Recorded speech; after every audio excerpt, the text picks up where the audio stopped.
Here's a couple of ideas that I'd like you to try on the guitar for our version of It Makes You Happy by Sheryl Crow.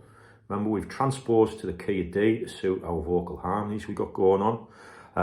And basically want to create a pedal steel effect. There's our D chord. Okay, imagine a bar chord. But what we're going to do first of all is use those two fingers to play the top of that chord. Fret 10 on the E and B string, using those two fingers. Okay, I'm going to use our other two fingers to sit on the G string together so we can bend with two fingers, but the note we sound initially is G9 there, which is the second of the chord, and then we're going to bend that note with that finger until it sounds like that note.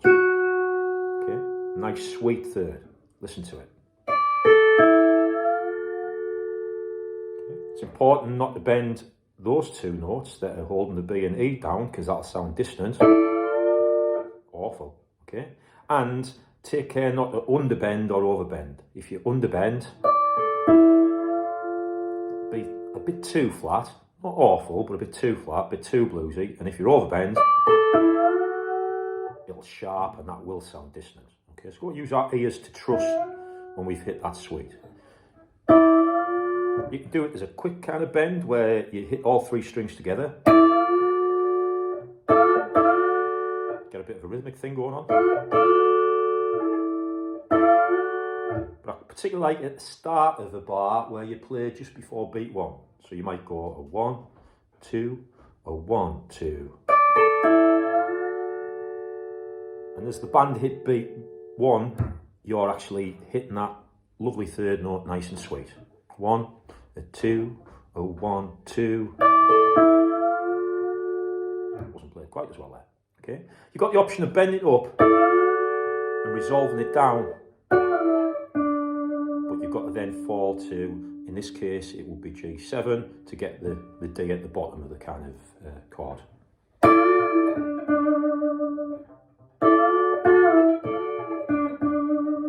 So you can resolve it like that if you want, and it's also a movable shape. Okay, now if we move that shape we've got there up to fret 15, we're creating a G type chord. Okay, and again you can maybe just attack it in one go. A bit too sharp, my bend there. Or even up to fret 17, is that, to get an A.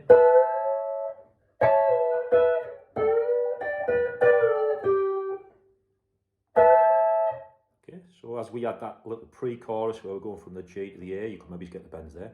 In theory, you can bend lower down next, so I'm down on fret 3 for a G now. But the bends get a little bit harder down there because I'm denting my finger, because the G string's much more taut. The A is a little bit manageable. Okay.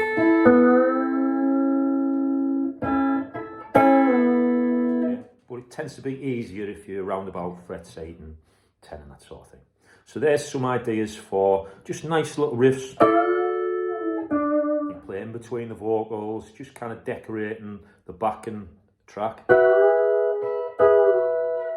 with some country embellishments.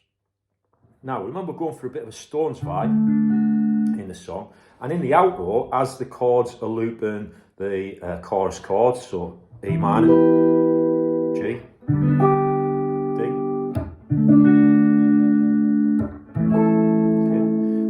perhaps get away with stealing one of my favourite guitar solos of all time. It's the one Ron Wood plays on the Rod Stewart song Maggie May. Okay, and he plays this great solo. So as the band move into the minor 2 chord, in this case the E minor, he plays a riff like this.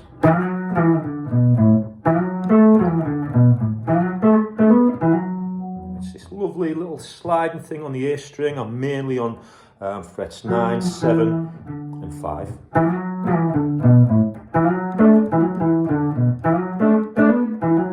Got a bit of a double stop there. I'm just hitting the D and the G together, hammering on the D string. So some variation of that. So it would go 1, 2, 3, 4, 1.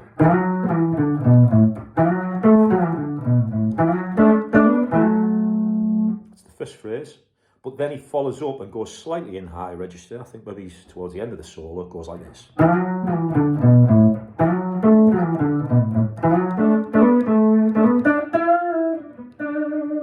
Just has a little bend there. We can almost play the same riff again now with a bend. It's the same as that. But with a bend. And put the double stop on there, hitting that. And then finish with a pedal steel. Something like that. So all together, might sound like this.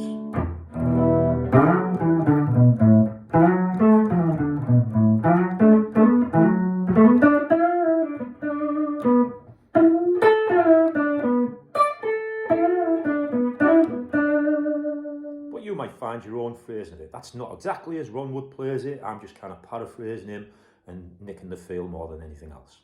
So see if you can work on your own solo. It's in the D pentatonic box with that bend.